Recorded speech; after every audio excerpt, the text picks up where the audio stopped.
I'm streaming. I'm live. You live right now? Yeah. For real? Yeah. Nah, you're lying. No, I don't believe I'm it. not. I'm live. I don't believe it. I'm live. Why would you be live right now at such an hour? I know, right?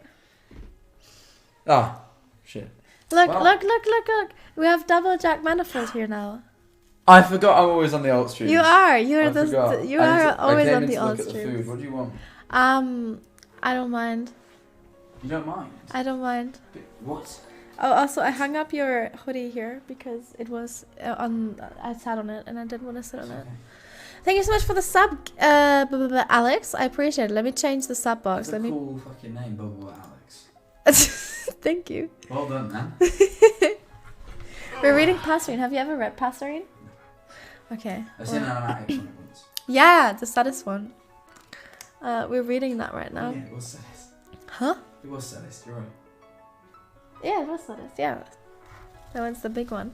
That's what inspired me to read it. And I know that that people like it. But yeah, we can start now. Let me see. Let me also change. There we go. All right. Chapter 5. Pushing despair into your side. Again and again and again. Summary. Do we have any trigger warnings this time? Yes, we have them down here. It's death, deceptions of grief are the trigger warnings. Today, chat. Can you tell us what happened last time? I don't really remember much less than 33, Sarah. Ooh, what happened last time? Last time, Niki died. I remember that. They had the war. Yeah. They had the big war with Sapped Up versus Technoblade. And Will gave, as a last resort, gave his people the order to blow shit up, basically. And a lot of people died. Puffy died, Niki died. I'm not sure about Tabo. I think Tabo is still alive, as far as we know. Phil's back. Yes, Phil is back. Did Tommy die? No. Who died? No. Is Tommy okay? Yes, no, Tommy died too. So a lot of people died, and there was war. And Phil is back now. That's basically what happened last time. So yeah. Summary. Dead. He's dead. He's dead and gone forever. The voices were screaming, clawing against the walls that Techno had set around them and had tried to maintain for years. Awful Wilbur. Can't say Wilbur. It's so hard to say Wilbur because I'm so used to saying Will. True. All for Wilbur. All for Tommy. None of them was... Now one of them was dead. Huh? It's pizza, by the way. Oh, okay. Sorry to disturb your reading time, chat. I'm a hungry boy.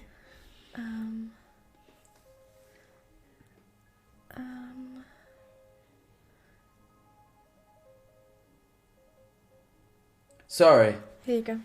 Oh, that Okay. was quick. Now one of them was dead, and the other one was dying. There was no doubt about it. Wilbur would not survive this, and neither would Techno.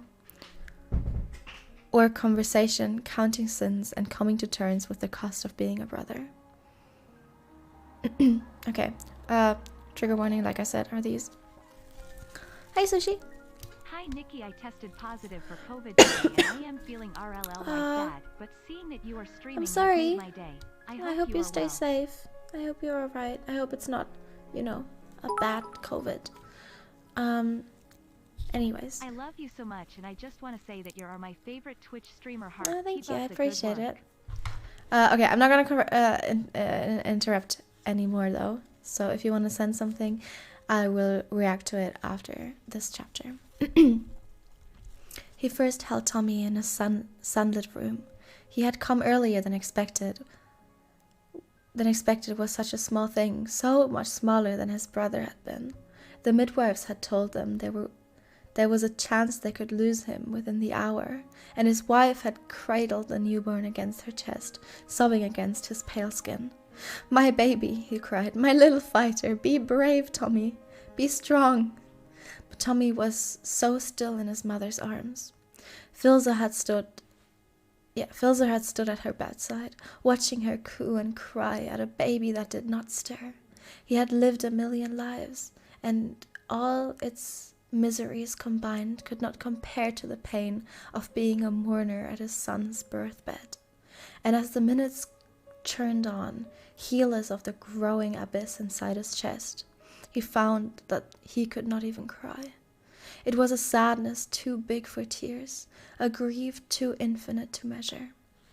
And when his wife had offered the baby to him, to give him a chance at saying goodbye despite her own despair, Filza did something that he would never forgive himself for. He hesitated.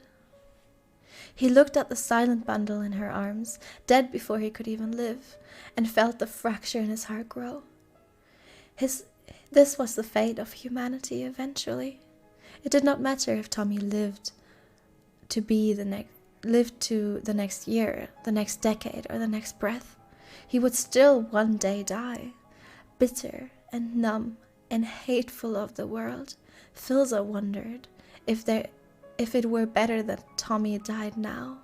Before Phil could grow to love him more, people mourned the beauty of a wilting rose, but an unblooming bud would give a quieter heartache. But Tommy wasn't a flower. He was Tommy. He was Phil's son, and he loved him now as much as he could love him later, though later might never come. But his arms were made of stone. They would not rise as much as he willed them to. If he held Tommy now, he knew he would never let go. He would follow his baby to his grave. And then there he was, sneaking past the guards and the midwives, passing under a grieving god's notice. He climbed up into bed, smiling at his mother, apparently oblivious or immune, as often starry-eyed children were, to the anguish that coated the very air of the room. "Is this my brother?" Wilbur asked, leaning over the baby in his mother's arms. "May I hold him, Mother?" A lump formed in Phil's throat. He turned away before Wilbur could catch sight of his face, and when he turned back around, Wilbur had Tommy in the gentle crook of his arms. The sunlight slanted over them, and Phil wanted to remember them like that forever. His 2 beautiful sons, immortalized in gold.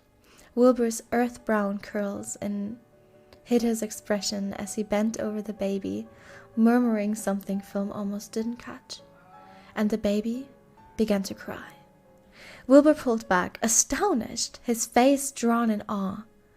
"What is it?" he asked frantically. "Did I do something wrong?" "No," Phil sobbed, falling to his knees before the 3 of them, his lovely, laughing wife, his kind, bewildered Wilbur, and his loud, shrieking Tommy. "You did everything right, my boy. You're perfect."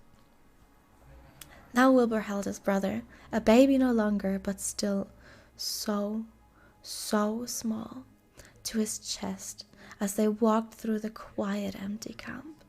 Wilbur spoke the words he'd first spoken to his brother all those years before, over and over, like an enchantment or a prayer to bring him back to life once more. "I will love you forever. I will love you forever. I will love you forever." But this time, Tommy did not wake up, and Filza was still made of stone.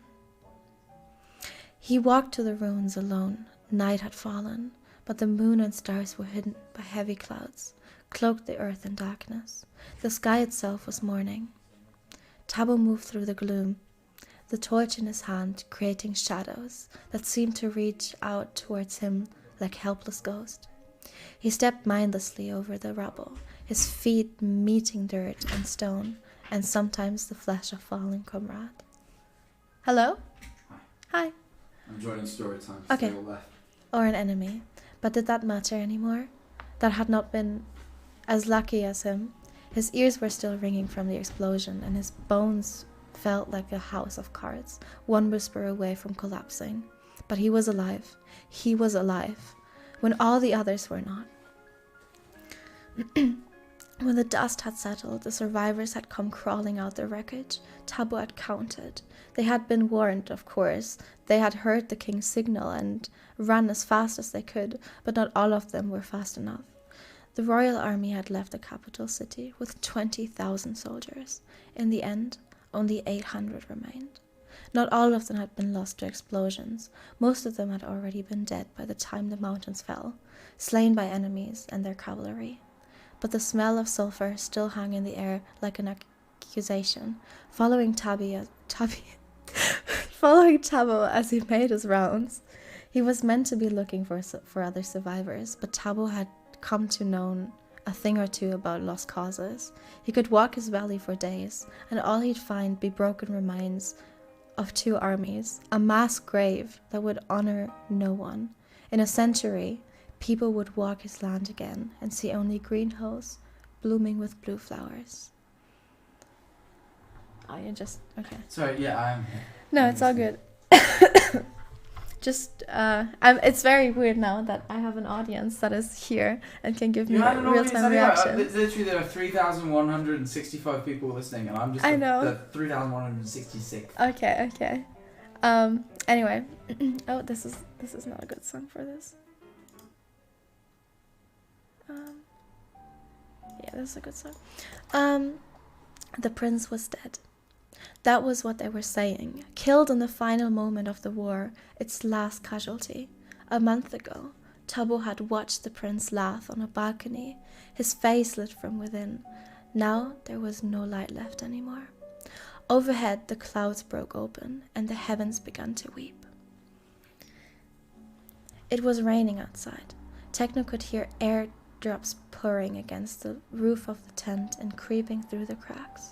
But the boundless cold he felt was from something else entirely. He'd collapsed on the ground the moment they'd entered the tent, shivering with his arms around his knees, unable to feel anything beyond the relentless chill. It felt as if bloodstream had frozen over, with brutal ice, I don't know what it is, stabbing into him from the inside out. And when he tried to duck his head into the dark embrace of his arm, a single blue petal had fallen against his skin. No. He'd run his hand roughly through his hair, pulling back strands out from the roots in his desperation to remove the last of the morning glories out of the tangles of his braid. Blood flowed from the places where his fingernails scraped against his scalp, but Techno found that he didn't care. He couldn't care. The whole world could burn around him, and all he would be thinking about were the flowers still caught in his hair, their saccharine scent like poison in his lungs.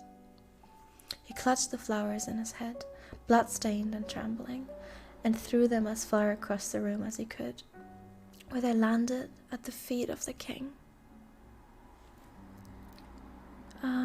He clutched the flowers. No, wait. Wilbur sat at the cot his brother used to sleep in, clutching the broken boy to his chest.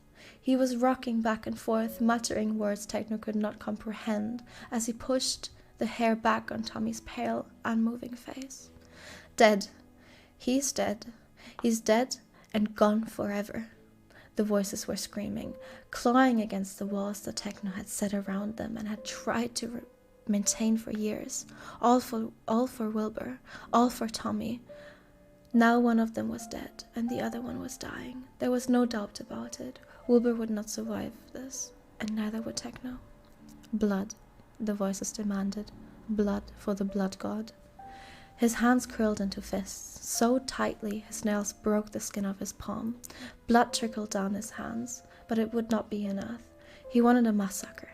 He wanted violent vengeance, and there was nothing and no one on the other side of his anger, and all their enemies were dead. There was nowhere to go but inward. Techno's knife was still lodged in Tommy's chest, in Tommy's heart. Your fault, the voices began. Blood follows you everywhere you go. Did you think you could outrun it? He thought he had. By gods, for once in his damned life, he thought he'd finally found somewhere safe. Somewhere where no one knew bloody past or care to. Somewhere with clear skies and warm gardens where he could pretend to be something he could never be. Mortal. And now it all came crashing down around him. His fears, his naivete. This was the cost of those Halcyon days. He should have left the first chance he got. He should have never met them at all. Wilbur, the name scratched his throat. He could barely hear himself speak. He tried again, putting as much strength in his words as there was left in him. Wilbur let him go. Out of the corner of his eye, he could see Filza raise his head from the silent seat in the corner. He had not said a word since his arrival, not even as they marched back to the tent with Tommy's dead body between them. For once, Techno was glad for his silence. If he heard Filza's voice right now, he might just put his trident through the man's chest. Techno struggled to his feet. When it was clear Wilbur was not listening to him. His legs threatened to collapse under his own weight, and he caught himself on the edge of the planning table. Carved wooden soldiers were still stood at attention for a war that was already over. It's all over. We need to fix him up, Wilbur, Techno said, his words coming out ragged. He staggered towards Wilbur, and hand outstretched, Wilbur's head snapped up the sudden motion, his eyes wide and furious. Get away from us, he growled, pressing Tommy closer against himself. The movement made Tommy's head loll to the side, allowing Techno to truly see his face in the candlelight for the first time. Techno's breath hitched. I need to look on my other screen to see if you can still see the thing that we're reading, but you can, which is good.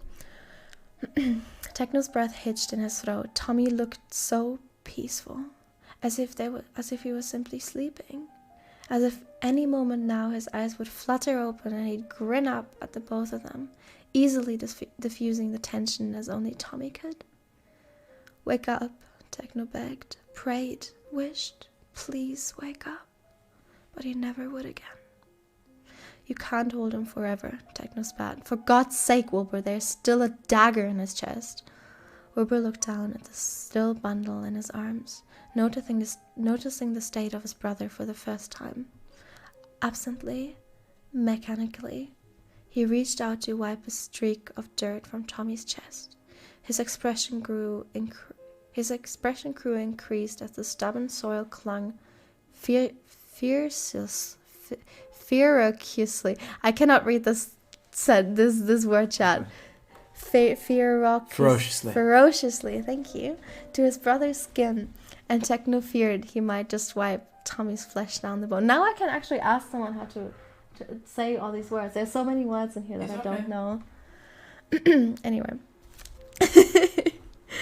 Are you trying to peel him? Techno demanded angrily. Wilbur looked up at him with a look of unbridled wrath, but did not reply. With us, wrath. Yeah, no, I'm wrath. not. No, I'm not questioning wrath. I was just poking my head in frame. Okay. I saw people in chat being like, "Oh, Jack's there." I was like, You can sit next to me. I know I can, but I thought it was funny. Okay. But okay. I'll be. Do you want to move? No, you don't have to. Okay, never mind. She did. Okay. Wrath, with a scoff, Techno took a stray piece of cloth hanging off the table and marched to the tent flaps. He drew them open and leaned out into the rain, catching the cold raindrops with the cloth until it was damp. Cold water slipped down his wrist, but it was a distant feeling felt by another man in another time. When he turned back to them, Wilbur was still clinging to Tommy like a lifeline. Let him go, Techno ordered. Wilbur shook his head silently, his shoulders trembling. I can't. Wilbur. I said I can't. Wilbur stomped towards him until he was standing Techno stomped towards him until he was standing over Wilbur. Of course you can. It's easy. Just open your damn arms and put him on the bed. Wilbur glared. It would be easy for you, wouldn't it? Techno narrowed his eyes at him. What's that supposed to mean? Cold. Everything was cold. Cold in his lungs, cold in his heart, cold in the very depths of his soul. If he still had one, there we go. Cold from the rain, cold from Tommy's skin, cold from Wilbur's damning eyes. Thunder cracked in the distance. It was going to be a long night. It's easy, he said. Just open your damn arms. Wilbur didn't know if he wanted to laugh or wail at Techno's words. This music is too happy for this chat. It was the... Yeah. Oh yeah, you can't hear music. I can't. I was really confused when you said that. There, I can now. Okay. There was nothing easy about anything anymore. Every breath left like inhaling broken glass. Every thought was ragging shriek. There was blood in his mouth from where he'd bitten the inside of his cheek just to keep himself from screaming. And by gods did he want to scream.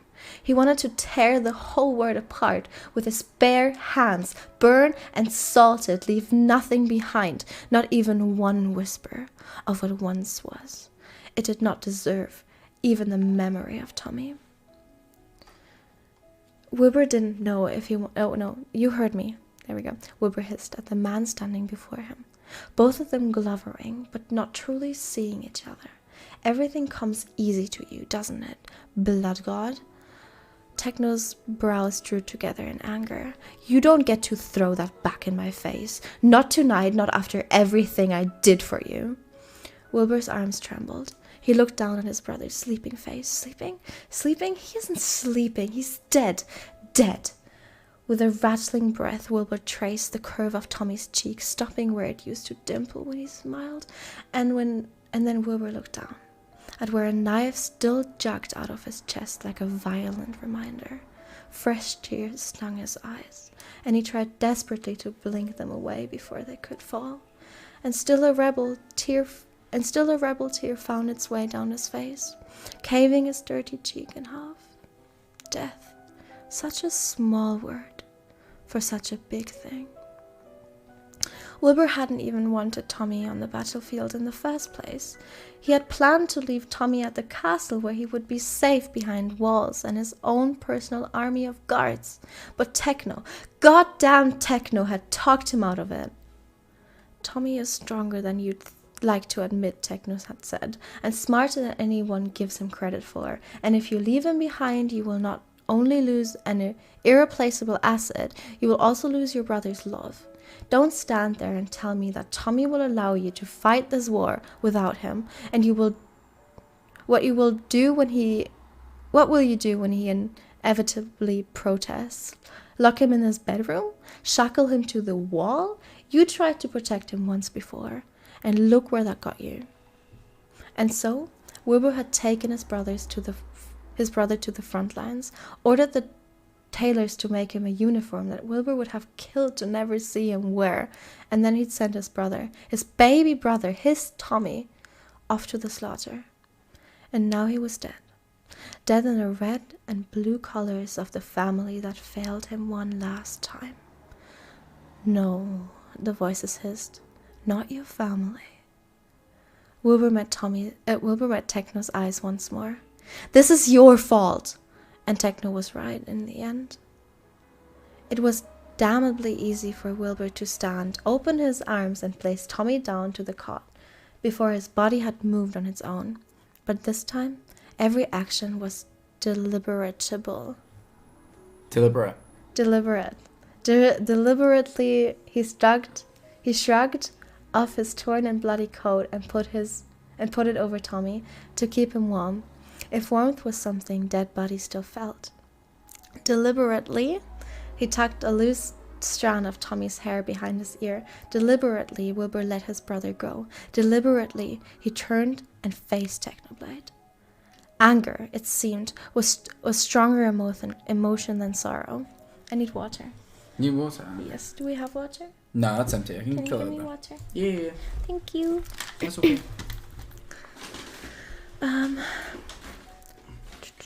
Anger it seemed a strong emotion than sorrow. Technoblade's eyes were gleaming in the flickering candlelight. He still held a wet cloth in his hand, but he clutched it so fiercely Wilbur would not be surprised if it was merely shreds by now. Be very careful, Techno drawled, of what you're about to say to me, Wilbur. You told me to bring him here. Wilbur flung the accusation like an arrow from a bow, watching it strike its mark. And you were their target. We're all just collateral fucking damage for all the shit you've done. The past caught up to you, Technoblade. Why the hell did you have to bring us all down with you? Thunder crashed around them like vicious war drums, followed by a flash of lightning that bathed everything in a ghastly glow. Technoblade and Wilbur stared at each other. Starting again. Technoblade and Wilbur stared at each other across the flowers-drawn gap that grew between them with every word. There were two ghosts in limbo, twin stars drawn to each other's collapsing gravities. Thank you. That's okay. Are you okay? Mm-hmm. I know, I need to clean the office. Oh. I'm aware. Yeah. Wilbur remembered that day clearly. The day the first one of the spies' reports had come in, confirming what the voices had been whispering tauntingly for weeks. Wilbur, as always, had called for Technoblade's advice, and Technoblade had read the missives once, looked up, and simply said, I could kill them all. Wilbur had flinched. Techno, that's not... Okay.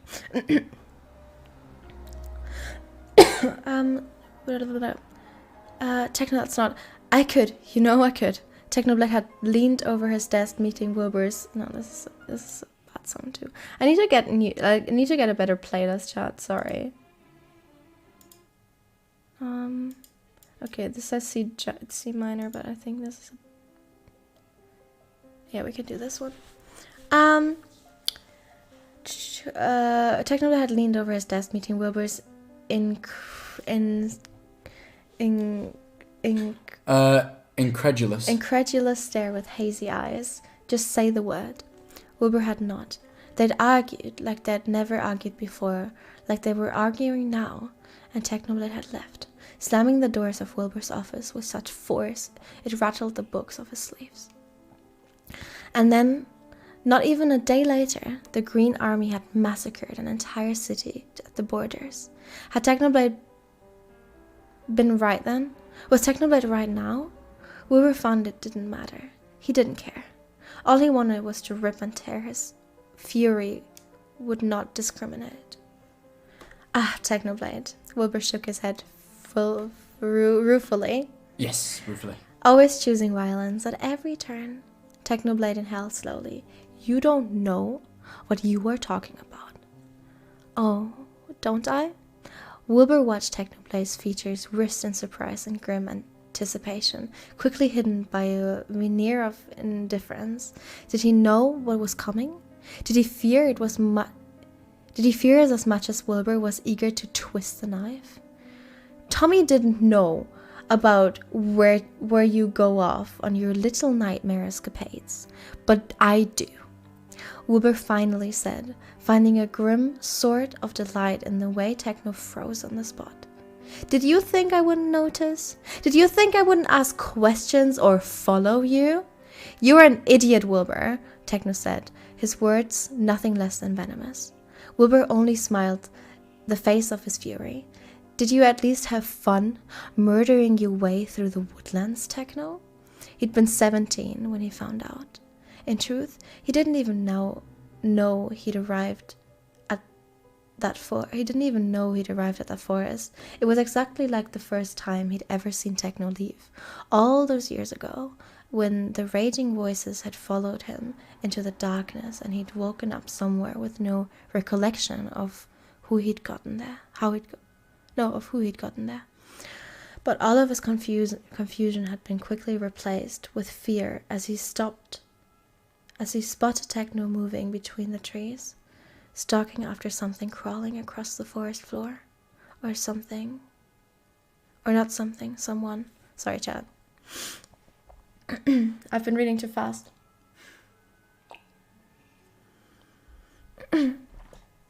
Wilbur had pressed himself against the trunk of a tree, his hands clamped over his mouth, barely able to breathe as Techno's bray begged for his life. And then he'd heard the distinct sound of a sword being freed from his scabbard. Scabbard? Scabbard, yeah. Yeah. One scream, and then wet thud. That was all before Wilbur passed out once more. When he awoke, he was in his own bed at a castle, his heart thudding in his chest, but completely unharmed.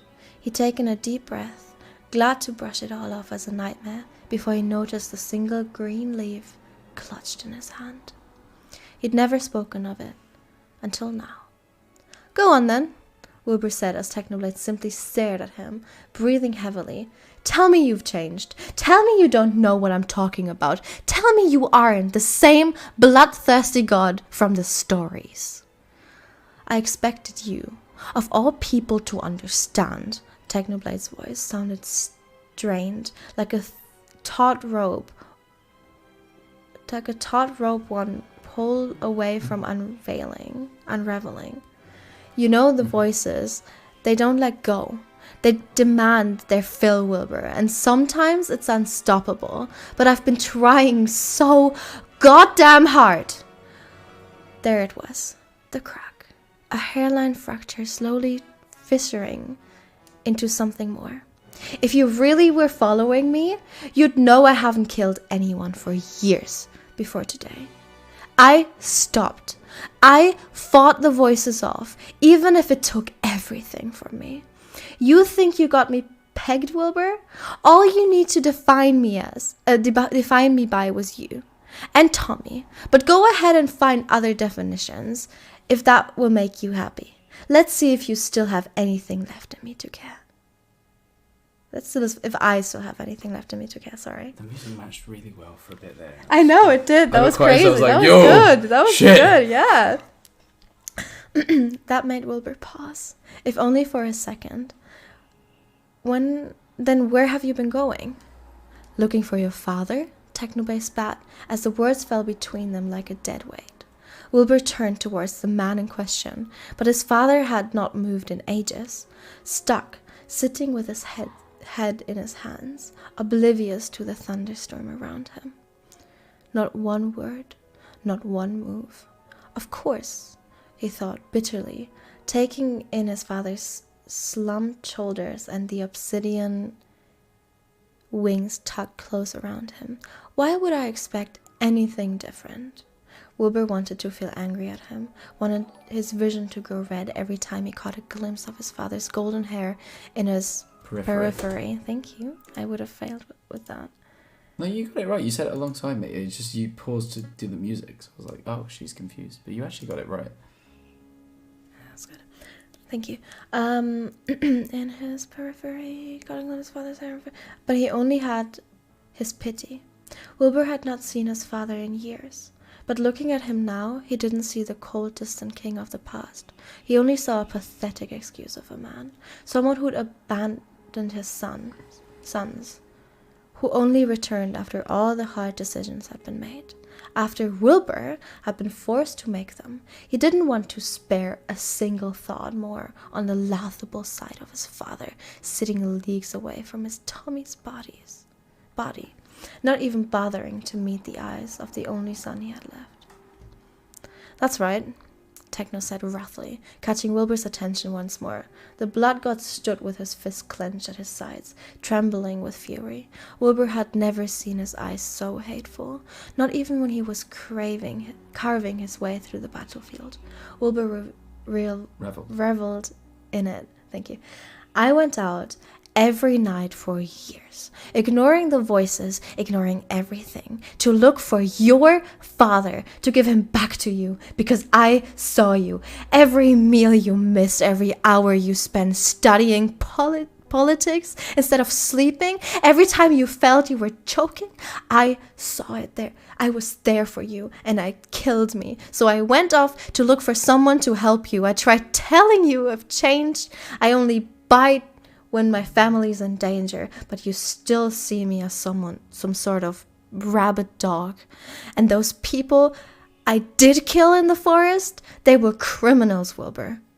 As if it changes anything, tell me that the army you just blew up into smithereens, you set those explosives, and you gave the order. So where does this leave us? For a moment, they simply stood there, staring at each other and catching their breaths. The storm still raged outside, but some bit of it was living inside of Wilbur's chest. This was the end game. Wilbur knew they were standing on a precipice. It's weird. If only one of them jumped now. Precipice. They were lost to each other forever, and so were relieved. Maybe it was better Tommy died before he found out what you were, he said slowly, deliberately. You must be happy. At least now, you'll never get the chance to know just what sort of monster you truly are. Technoblade moved in a flash. Wilbur had anticipated it, but still couldn't help a gasp of surprise as Techno barreled into him, sending both of them sprawling on the ground. Wilbur's head cracked against the packed earth, but the sting was a welcome one. Technoblade kneeled over him, his fist curled around the collar of Wilbur's shirt. Wilbur could feel Technoblade's anger radiating from him like heat from a raging forest fire. But when he looked into his old tutor's eyes, he could only see his own wrenched smile reflected back at him. Technoblade pulled one fist back, his entire body trembling. Go ahead, Wilbur said. Prove me right. Oh, that's food. Food. There was a split second where Wilbur thought Technoblade would simply leave, like Wilbur had always known he would, eventually, and then his fist collided with Wilbur's face. There was a sickening crunch and lacing pain, and Wilbur knew from the amount of warm blood that dripped down the side of his face that Technoblade had broken his nose. Wilbur leaned back, looking up at Technoblade with wide eyes. Technoblade stared back at him with equal shock, the anger briefly ebbing from his face to reveal a genuine worry. Techno began, but Wilbur cut him off with a derisive, sorry, I can't read that, snort. That all you got? Blood god? He said, and promptly kicked Technoblade off him. Technoblade went flying and crashed against the cot right behind him. Wilbur's breath caught as he watched the cot tremble and then collapse. No! Technoblade reached his arms out, but he wasn't fast enough. Tommy's limp body fell to the floor with a hollow thud. For a moment, all was quiet. There was only the distant rumble of thunder, so far away now.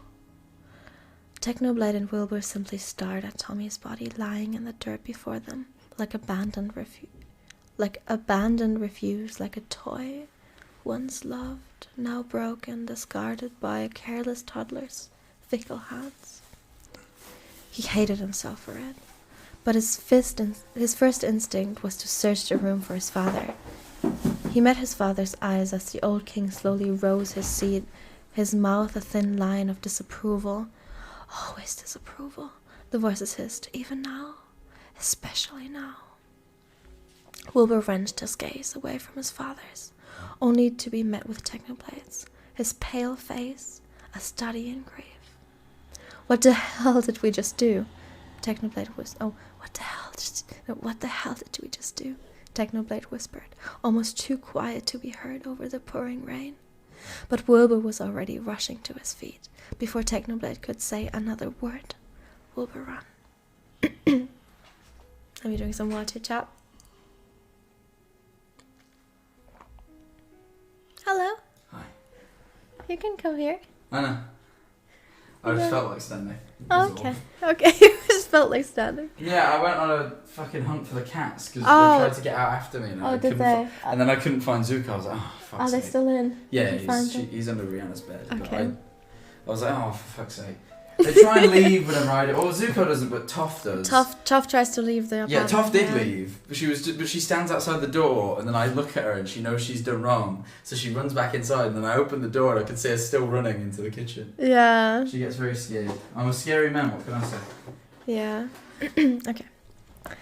Don't. When your pizza now? I'll have it later. You can have it with them. Okay. Yes. I have it when I play Life is Strange. Okay. The warning was soft, but brooked no argument. Techno stopped at the edge of the tent where he'd been reading to chase after Wilbur. Turning towards the sound of Filza's voice. Filza had gathered Tommy's body into his arms, but he was looking right at Techno. He needs a space, Phil continued, his blue eyes almost grey in the dim light. How would you know? Techno wanted to say, but his gaze fell and caught on Tommy. Sorry. What was left of his anger evaporated into mist as he took in the stare of his pupil. The blood and mud still on his skin and clothes, the dagger still protruding from his small, unbreathing chest. Phil held the body with infinite gentleness. Tommy's head nestled against the crook of his arm, Tommy's cheek pressed against his chest, exactly like how he would hold a newborn babe. Techno wondered when the last time Phil had held Tommy like that. Techno wondered when the last time Phil had held Tommy like that, if Tommy even allowed him to over the age of 3, and realized it did not really matter. Oh my god, the music just got really epic. She said epic. A father's arms never forget the shape of a child. Sorry, chat. I know the playlist isn't the best, but it's okay. We put up with it. It's classical music, and honestly, I rate it. Yeah, I think some of them have really been good. Oh yeah. It's been fine. Is it good? I haven't eaten any of it yet. I'm just looking at it. Are you excited for it? Are those mushrooms? No, they're anchovies. Oh, okay. I would have gone if we'd taken one. Yeah, I'm not like Garfield. I like anchovies on my pizza. Garfield doesn't like anchovies, just so you know. I see. That's one of his many character traits. Fair enough. Not that Techno knew anything about being a father or being a son. Techno nodded begrudgingly at Philza. And we need to clean Tommy. Phil looked down at the body in his arms, his expression cloudly. I suppose we should. They moved quietly, carefully. Techno grabbed the cloth he dropped during his tussle with Wilbur and went to wet it in the rain, lingering in the cold to let the raindrops wash away the blood on his knuckles. Wilbur's blood. His stomach tightened as blood-stained water dripped from his hands, but in a few moments his hands were clean once more. When he turned back to Tommy and Phil, he'd found that Phil had taken the knife from Tommy's chest. Is it yours? There we go. Phil asked bitterly, running his hands over the knife's carved handle. You should know, Techno said. You gave it to me. Phil looked up in surprise. Techno could only shrug, unsure of where they stood now with each other. It was a long time ago, Techno said. You gave me a whole set. Yes, Techno cut him off. During that time. For the first time, Phil seemed to look his age. Ancient and weathered by his endless years. That's a good... I like this. He's old. In this, they are immortal. Techno and Phil are gods that are immortal. That's why. Oh, but I mean, still, yeah. 32. You know? Yeah. Ancient and withered is how I describe a 32-year-old. Yeah. That's when midlife crises start kicking in. Oh God. Techno could see him remembering it all. Oh God, this is the Star Wars. Is it the Star Wars music? I think it was. There was one that was quite similar. Oh, are you listening too? No. No, you're not listening. I got the pizza in my hands. Thank you. Is that on correctly? A little bit. Just about. A little bit. Yeah, it's on. Okay. Thank Thank you. You're welcome. Sorry, chat. Techno could see him remembering it all. Their empire of blood and glory, broken only by silent months of warm companionship. It seemed their bodies recalled just as much as their minds did, because they slipped easy into their grim work, side by side, never needing to speak a single word. As Phil combined the dirt out of Tommy's hair, Techno scrubbed the stains of his arms and the stubborn one of his cheek. And then Techno's breathing began to slow at the sight of the jagged wound on Tommy's chest. Phil silently worked Tommy out of his torn shirt and into a fresh one that did not bear the scars of their battle. They stepped back, surveying the work. Tommy was polished. Tommy was spotless. Tommy was dead. Of all the things that could have broken him, Techno didn't understand why it had to be the sight of Tommy actually looking clean. He'd held it together when they were walking back to camp. He'd held it together when Wilbur pinned him with accusations that simply echoed what the voices had been saying for years. Monster, monster, monster. They killed 1,000 men. He'd killed 1,000 men.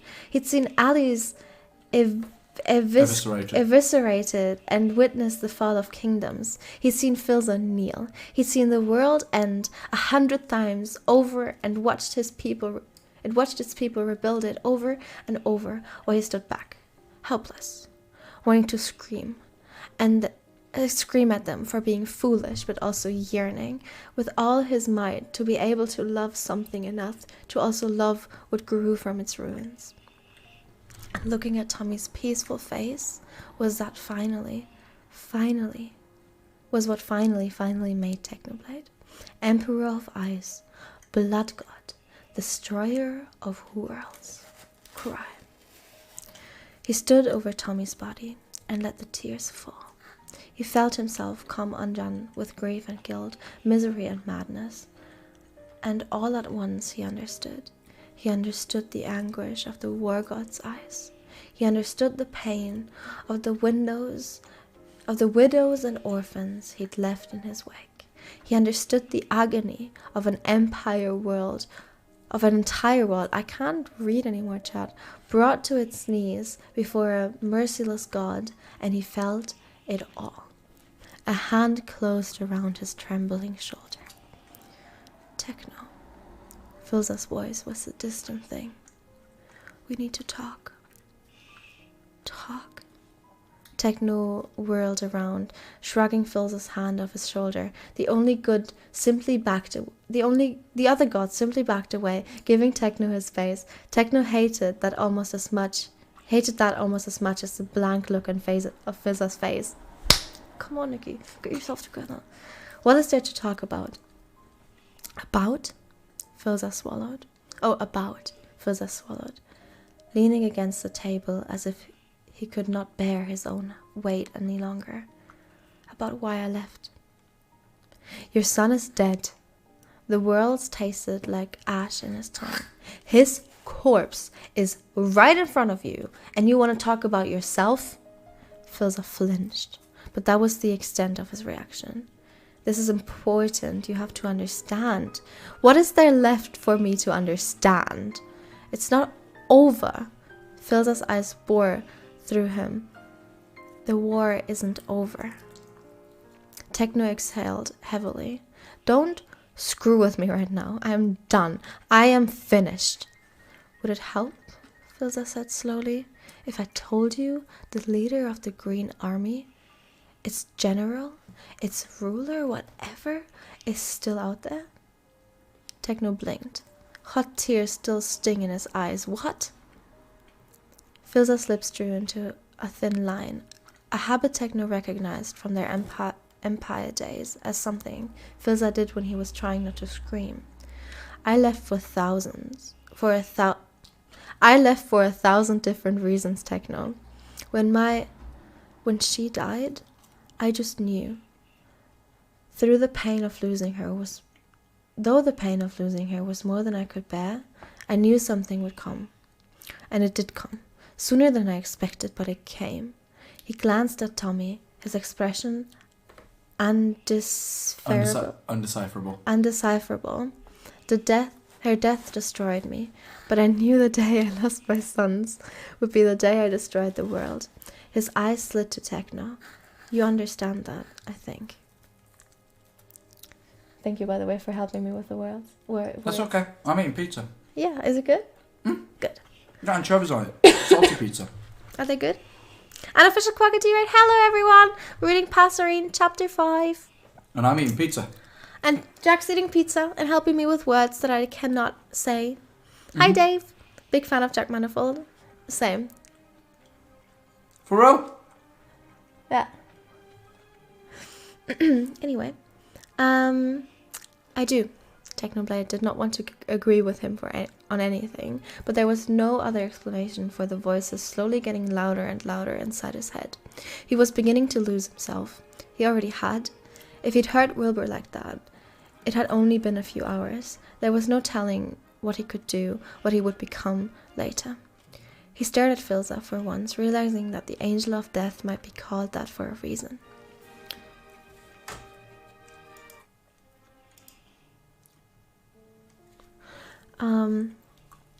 We gods are different.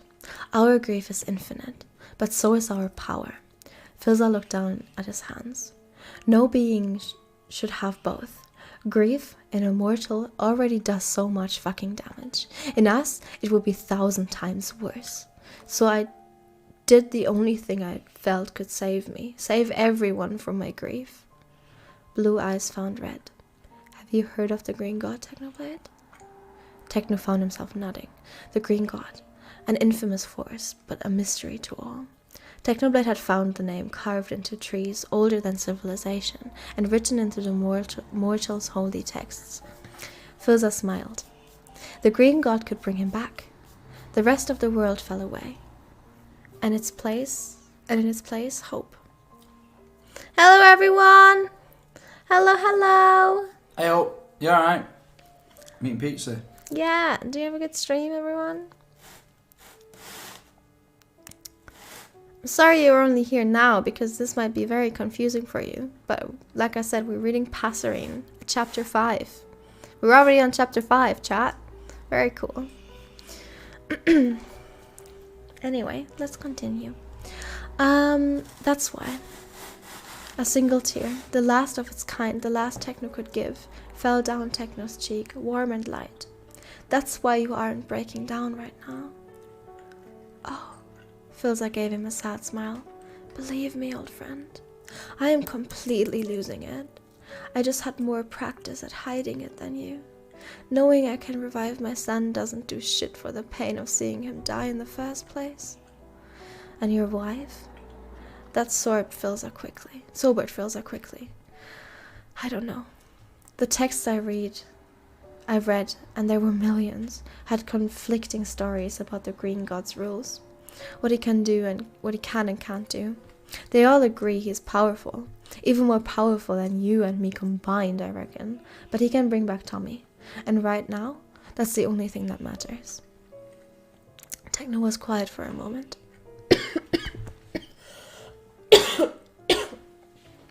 Simply processing the weight of Filza's revelation. Then he said, couldn't you have said that all before I broke Wilbur's face? Filza grimaced. I'm sorry. I was, well, losing it. As I said, you know me. Techno nodded. I do know you. Always gone in the aftermath, aren't you? Techno. You could have stayed to explain, Techno said quietly, or you could have taken me with you. They both knew he wasn't talking about just Tommy anymore. Filza shook his head sadly. What gave me the strength to leave the night my wife died, Techno, was the knowledge that you were staying behind. I'd seen what you were becoming to the boys, and what the boys were becoming to you. I knew I could leave because they had you. But who did I have, Phil? Techno demanded. Filza's eyes widened. Techno, that's me and you. Techno went on, not hearing anything beyond the pounding of his own heart. That's what you said. So where were you when I was crashing through my entire library's worth of books? more streams like this. Thank you. I'm trying to do it. Well, today is Saturday, but I'm trying to do it Fridays. And I have a few more things that I want to read. But I appreciate it. I'm glad you like it. When I was crashing through an entire library's worth of books on history and politics and goddamned etiquette just to fit in a life I never asked for. Where were you when Tommy was waking up from nightmares almost every night, when Wilbur was pulling his hair over being king at 16? Where were you when the voices got so loud for the both of us that we had to take turns reminding each other to breathe? There was a sharp crack, startling both Techno and Filza. They looked down at the table Filza had been leaning on, only to find a chunk of it had broken clean off in Filza's hand. Oh, Filza stared uncomprehendingly at the cracked pieces in his hands. He looked helplessly at Techno. What do I do now? Technoblade crossed his arms. Apologize for one thing, for the table, or for leaving? At Technoblade's unimpressed look, feels that wrench. What are you doing? Nothing. What are you breaking? Are you breaking stuff? No, I'm breakdancing. Shit, let me... Oh! Okay. That's all. What? Nothing, how good. You want Coke? Yes. No cocaine, just can. Oh, did you order me a Diet Coke? Yeah. Thank you. I appreciate it. It's okay. Aww. Okay, anyway. A Technoblade's unimpressed look fills our wrenched. Sorry, that was my awful attempt at humor, I suppose. He took a deep breath, dropping the broken pieces from his hand. I know I have a lot to be sorry for, he began.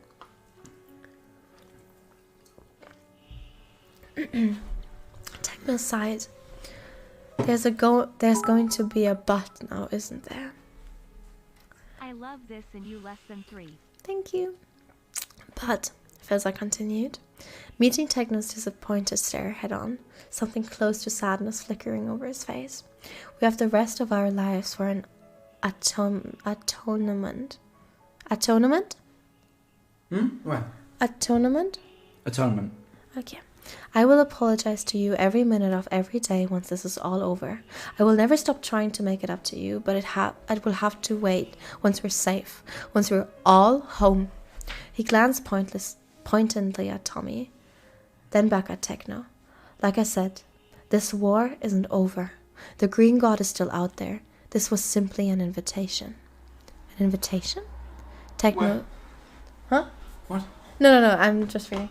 Ah. Yeah, that was a question in reading. Oh, okay. Thank you. Techno thought about the thousands of corpses, enemy and ally, buried underneath the rubble of exploded mountains, his trident and whip, still slick with blood. What had the war god said? I'm merely a pawn in his game? This is all a joke to him? Filza nodded tightly. Filza nodded tightly. There is more God than the both of us. He's more God than the both of us. You calling me a mortal, Filza? That depends. Filza smiled gently. Do you still think it's an insult?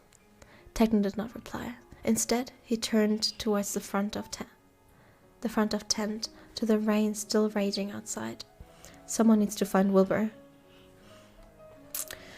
Filza found him at the very edge of the hill, kneeling over a cluster of blue flowers, the rain pouring over his shoulders. He seemed numb to the cold, to everything entirely. But when Filza spread his wings over him, keeping the downpour away, his dark eyes flickered to his father, just for a second, just for a heartbeat. But it was acknowledgement, which was more than Phil could ever hope to deserve. Techno's words echoed in his head, each syllable leaving bleeding wounds that Phil would never show. Techno had already suffered so much, too much. Phil would rather die than add to that. Whatever apology he could come up with now would be meaningless. A small, pathetic scratch against an iceberg of his own making. Actions, after all, spoke louder than words. And Filza was nothing if not a man of action. King at 16, Techno had said, as if it was the worst thing to be. Now, looking down at his son, Philza knew it to be true. Wilbur was holding his own hand in his lap in the dark. Phil could only barely make out a jagged, barely healed scar in his palm. He wanted to ask a million things at once. Are you okay? Who did that? What happened? Will you ever forgive me? Forgive me? Forgive me? Forgive me? But he held his silence, even if it was the second most painful thing he had ever done. He waited and waited, and he would wait until the world ended, if it was what it took. And then, eventually, Wilbur spoke. It really was meant to be. I'm sorry? Philza asked gently. Yeah, Wilbur sighed heavily. You should be. Will, why didn't you visit? Wilbur asked suddenly. Overhead lightning arched across the midnight sky, and Phil finally allowed himself to really look at his son. His jaw was sharper, his shoulder was broader, but underneath the blood and grime and the haunted eyes, it was still his boy, his Wilbur, terrified of the dark. Or even write a letter, anything? Philza's heart shattered, because if I did, I allowed myself that foot in the door. I knew I would have had the courage to leave again. In the door, I knew I had the courage to leave again. Wouldn't have. I'm reading too fast. It's okay. That's it. Okay. I have no advice. You just look stressed. Oh no, I'm fine. It's fine. Sometimes I just start reading too fast and I start tripping up and making mistakes. It's okay. No, but it's fine. I thought you wanted to say something else. No, I was just saying. It's fine. Thank you. Yeah, it's fine. And did you ever think of us? Of course. Every second of every day. I never thought of you, Wilbur said. Or at least, I tried not to. It was hard. I saw you everywhere, in the paintings, in the garden, down every hallway, in Tommy's eyes and Techno's words. He closed his scarred hand so tightly that the wound opened once more, spilling blood into the grass. But what's strange is that I never saw you in me. Thunder echoed over the valley, but Philza barely heard it. I think that's a good thing, Wilbur. No, Wilbur gave a rueful shake of his head. No, it's not. I'm tired of pretending it is. I'm tired of everything. I wish I could be just like you and leave it all behind without looking back. That was enough. Philza went and kneeled before Wilbur, his hands finding... Lots more streams like this. Thank you. I will. His hands finding Wilbur's shoulder. Wilbur's expression crumbled, and Philza knew it wasn't just rain dripping down his cheeks. Leaving you and Tommy, Philza said, almost killed me, Wilbur. But I knew I had to spare you from exactly this. He shook him slightly, desperately, just to get any sort of emotion behind those cold brown eyes. We can bring him back, Wilbur. This isn't the end. He told Wilbur of his plans, of the years he'd spent hunting down every lead and every whisper of the green god who could rewrite history, rewind death itself. I know, Philza said. I know this doesn't absolve me of the things I've done, leaving you when your mother had just... I thought I was protecting you from my world, but I should have understood earlier. You are my world. You and Techno and Tommy, and after this, after the green god gives us your brother back, we can go home together, and you can be Prince Wilbur again if you want, or we could go somewhere else, find a place nobody knows our names, and just be. For a while, Wilbur was silent again. Speak, Philza begged. Please talk to me. At last, Wilbur said, you know children don't really care about why their parents leave. They only care that they did. It's a blessing, I suppose, that I never truly was a child, even when I was young. He nodded once, almost to himself. And how sure are you that the green god will give us anything after all he's done? Because I will make him, the angel of death vowed. Wilbur scoffed. Right. Techno told me about you, you know. Well, I guess you told me about Techno first with your bedtime stories. Every time I pray to the gods, I've only ever been praying to you. I'm not much of a pious man now. No clue what that word is. Okay. That's the first one. Okay. That's a big one. Okay. Wilbur gave him a ghost of a smile. But I suppose faith is stronger when tested, right? like pious? Pious? Pious? I'll be honest, I've never seen that word in my life. Okay, that's fair enough. I am happy you streamed on my birthday, smiley face. Hey. I usually sleep to theses. They're Aw. so calming. Well, thank you. I appreciate it. Happy birthday.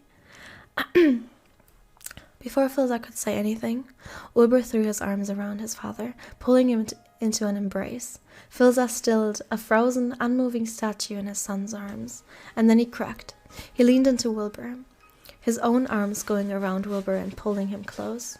He still remembered the last time Wilbur had allowed himself to be hugged like this by his father. He was older now, and heavier. But that would never matter. Phil had never forgotten his initial hesitation at holding Tommy. The shame would follow him forever. But after that, he'd promised to hold his son for as long as they would let him, and he had sworn never to be the first one to let go. Phil had spent 9 years, 10 months, 3 days, and 16 hours away from his eldest son, and now? In the rain and in the dark, where nobody could see him cry, he was finally home. Wilbur buried his face in his father's shoulder, clinging on for the dear life. "This isn't forgiveness," he whispered. "I know," Philza whispered back, "and you have a hell of a lot more explaining to do." "I know. And when we get Tommy back, you'll have to bend over backwards to appease him. That boy holds grudges longer than I do." "I know, Wilbur. I know." Phil felt Wilbur nod against him. "Then that's where we'll start." When they returned, Technoblade was waiting at the mouth of the trident. When they returned, Technoblade was waiting at the mouth of the tent, to the light behind him making him barely more than a shadow. In left hand was a rolling. What's she doing? I don't know, I was looking and then I felt like it was falling. Okay, just left How hand. far does this go? Pretty far. Is that it? Am I good now? I think so. I feel in danger. This does not feel secure. I'm going back. Okay. It freaked me out. I'm sorry, I got scared. That's okay. That's okay. Are you not scared anymore? No, I'm Good. stood now. I'm not gonna fall. Good. Alright, please. I don't need to change the. I'm changing the vibe. I'm That's sorry. okay. That's all good. I didn't Don't mean to worry. change the vibe. I'm almost done with this chapter. In his left hand was a roll of bandages ready for Wilbur's nose. Wilbur found himself grinning, a grip already on his tongue, but was silenced as Techno crossed into the rain and wrapped Wilbur in his arms. Wilbur sunk wordlessly into the god's embrace, and both of them were finally warm. Forgiveness came easy with brothers, after all. The angel of death looked on quietly. He would not be welcome for this moment, not when there was too much between the three of them still, but he knew someday he would be again. One day, the four of them would be together in a home full of sunlight, looking forward to the distant time Philza finally felt peace. Inside the tent, a golden-haired prince slept on. Hey! I thought he was dead. He is dead. What's he sleeping for then? Well, Chunky Goddess, thank you so much for the sub. Wait, you subbed again? Did you make your sub longer? I'm not sure. But I just don't understand. I just don't understand. But I said I'm only gonna read one chapter today, so that was the chapter. We shall move on to Life is Strange now. How many chapters are there left? I think there are 7 chapters.